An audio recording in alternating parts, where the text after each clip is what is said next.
നമസ്കാരം. ശ്രീരാഗം രുചിക്കൂട്ട് യൂട്യൂബ് ചാനലിലേക്ക് എല്ലാവർക്കും സ്വാഗതം. എല്ലാവർക്കും ഓണാശംസകൾ നേരുന്നു.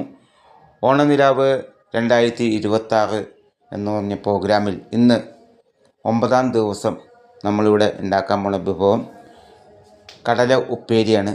ഈ കടല ഉപ്പേരി ഉണ്ടാക്കുന്നത് എങ്ങനെയാണെന്ന് നോക്കാം. അതിന് മുമ്പായിട്ട് ശ്രീരാഗം രുചിക്കൂട്ട് യൂട്യൂബ് ചാനൽ ഒന്ന് സബ്സ്ക്രൈബ് ചെയ്യുക, നോട്ടിഫിക്കേഷൻ കിട്ടാൻ വേണ്ടി ബെൽ ബട്ടൺ അമർത്തുക.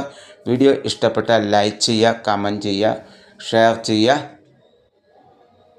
എന്തായാലും നമ്മുടെ ഇന്നത്തെ ഈ പ്രോഗ്രാം സമ്മാനം സ്പോൺസർ ചെയ്തതും ജോമോൻ കണ്ണൂരാണ്. സമ്മാനം ഷർട്ടാണ്.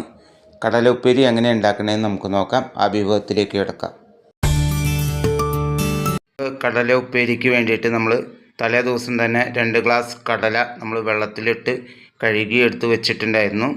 പിന്നെ അതുപോലെ നമുക്ക് അതിന് വേണ്ടി നമ്മൾ സബോള, അതുപോലെ ചെറിയുള്ളി, അതുപോലെ വെളുത്തുള്ളി, ഇഞ്ചി, കരിവേപ്പില, അതുപോലെ കൊല്ലമുളക്, നമുക്ക് ഇത്തിരി മഞ്ഞൾപ്പൊടി വേണം, ഉപ്പ് വേണം.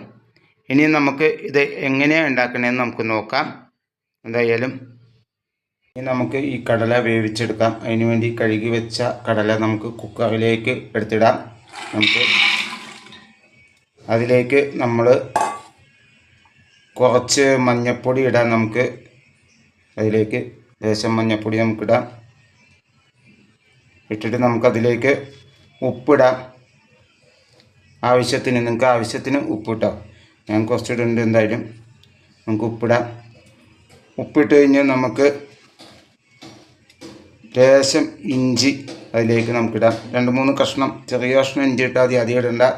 ഇട്ട് കഴിഞ്ഞാൽ ഇഞ്ചിയുടെ കുത്ത് നമുക്ക് പിടിക്കും. അതുകൊണ്ട് ഇനി നമുക്ക് അരിഞ്ഞു വെച്ച ആ സബോളയും ഇതിലേക്ക് ഇടാം. നമുക്ക് ഇട്ടിട്ട് നമുക്ക് അതിലേക്ക് നമുക്ക് ഒരു 750 മില്ലി വെള്ളമൊക്കെ നമുക്ക് ഒഴിക്കാം. 750 മില്ലി വെള്ളം നമുക്ക് ഒഴിക്കാം. കടല വേവാൻ വേണ്ടിയാണ്. നന്നായിട്ട് നമുക്ക്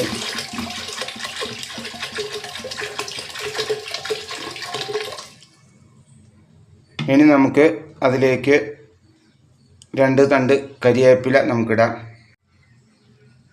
2 തണ്ട് കരിവേപ്പില നമ്മൾ ഇട്ട് കഴിഞ്ഞു. ഇനി നമുക്കിത് അടച്ച് അടുപ്പത്ത് വയ്ക്കാം. ഇത് അടച്ച് അടുപ്പത്ത് എടുത്ത് വെച്ചിട്ടുണ്ട്. എന്തായാലും ഇതിനിയും വേവട്ടെ. ഒരു 3-4 ഫീസിലൊക്കെ അടിച്ച് കഴിയുമ്പോൾ നമുക്ക് എടുക്കാം. അതിന് മുമ്പായിട്ട് ഇതിന് വേണ്ടിയ നമുക്ക് മസാല റെഡിയാക്കാം. നമുക്ക് മിക്സിയുടെ ജാറിലേക്ക് നമുക്ക് കൊല്ലമുളക് എടുത്തിടാം. നമുക്ക് മസാല തയ്യാറാക്കാനാണ് അതിൻ്റെ കൊല്ലമുളക് നമുക്ക് എടുത്തിടാം.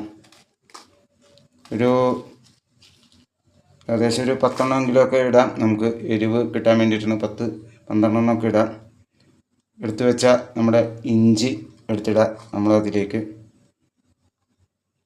ഇനി നമുക്ക് വെളുത്തുള്ളി നമ്മൾ എടുത്തിടാം അതിലേക്ക്.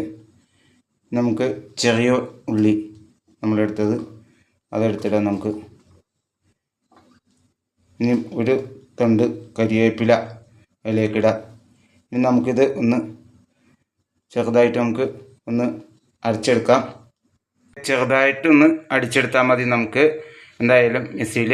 അപ്പോൾ നമ്മളിത് ബട്ടർഫ്ലൈയുടെ മിക്സിയാണിത്. ഞങ്ങളിത് ഫ്ലിപ്കാർട്ടിൽ നിന്ന് വാങ്ങിച്ച മിക്സിയാണ്.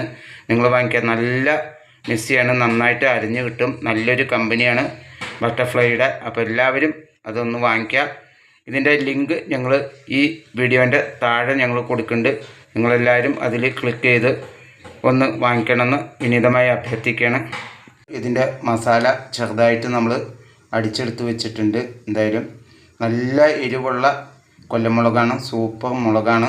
എന്തായാലും നമുക്ക് കടല കുക്കറിൽ വേവാൻ വെച്ചിട്ടുണ്ട്. വെന്ത് കഴിഞ്ഞിട്ട് അടുത്ത വട്ടത്തിലേക്ക് എടുക്കാം. നമുക്ക് കടലയൊക്കെ വെന്ത് കഴിഞ്ഞു. നമ്മൾ ഇനി ഒരു ചട്ടി അടുപ്പത്തെടുത്ത് വെച്ചിട്ടുണ്ട്. അതിൽ വെളിച്ചെണ്ണ ഒഴിച്ചിട്ടുണ്ട്. വെളിച്ചെണ്ണ ചൂടായിട്ടുണ്ട്. നമ്മുടെ ചതച്ച് വെച്ച മസാല കൂട്ട് അതിലേക്കിടാണ് നമ്മൾ.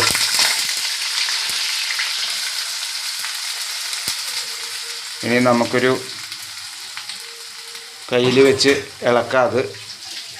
നന്നായിട്ടത് ഇളക്കി യോജിപ്പിക്കുക. നന്നായിട്ട് മൂത്ത് കഴിഞ്ഞിട്ട് അതിലേക്ക് നമുക്ക് വേവിച്ച് വെച്ച കടല എടുത്തിടാം. മസാല കൂട്ട് ഇവിടെ റെഡി ആയിട്ടുണ്ട്. നന്നായിട്ട് മൊരിഞ്ഞിട്ടുണ്ട്. അതിലേക്ക് നമ്മൾ വേവിച്ച കടല ഇടാൻ പോവാണ്. നമുക്ക് മൊത്തം കടല ഇതിലേക്ക് ഇടാം. നമുക്ക് നല്ല ടേസ്റ്റുള്ളൊരു കടലുപ്പേരിയാണ് നമ്മൾ ഉണ്ടാക്കിയിരിക്കുന്നത്. നിങ്ങളെല്ലാവരും ഇത് വീട്ടിലുണ്ടാക്കി നോക്കണം. നമുക്ക് കഞ്ഞിയുടെ കൂടെയും അതുപോലെ തന്നെ ചോറിൻ്റെ കൂടെയൊക്കെ നമുക്ക് കൂട്ടി കഴിക്കാൻ പറ്റുന്നൊരു സൂപ്പർ വിഭവമാണിത്. നമ്മുടെ കടലുപ്പേരി ഇവിടെ റെഡി ആയിട്ടുണ്ട്. നമുക്ക് ചോറിൻ്റെ കൂടെയും അതുപോലെ തന്നെ കഞ്ഞിയുടെ കൂടെയൊക്കെ കഴിക്കാമെന്ന് നേരത്തെ ഞാൻ പറഞ്ഞു, കൂട്ടി കഴിക്കാമെന്ന്. എന്തായാലും ഇങ്ങനെയുള്ള വിഭവങ്ങളൊക്കെ ഇനിയും നല്ല വിഭവങ്ങളൊക്കെ നമ്മുടെ യൂട്യൂബ് ചാനലിലും അതുപോലെ തന്നെ ഫേസ്ബുക്ക് ചാനലിലും നമ്മൾ ചെയ്യുന്നതാണ്. ഇനി നമ്മുടെ ശ്രീരാഗം രുചിക്കൂട്ട് യൂട്യൂബ് ചാനൽ ഒന്ന് സബ്സ്ക്രൈബ് ചെയ്യുക, നോട്ടിഫിക്കേഷൻ കിട്ടാൻ വേണ്ടി ബെൽ ബട്ടൺ അമർത്തുക. വീഡിയോ ഇഷ്ടപ്പെട്ടാൽ ലൈക്ക് ചെയ്യുക, കമൻറ്റ് ചെയ്യുക, ഷെയർ ചെയ്യുക. ഇനി അടുത്ത നല്ലൊരു വിഭവമായി എത്തുന്നവരെ നന്ദി, നമസ്കാരം.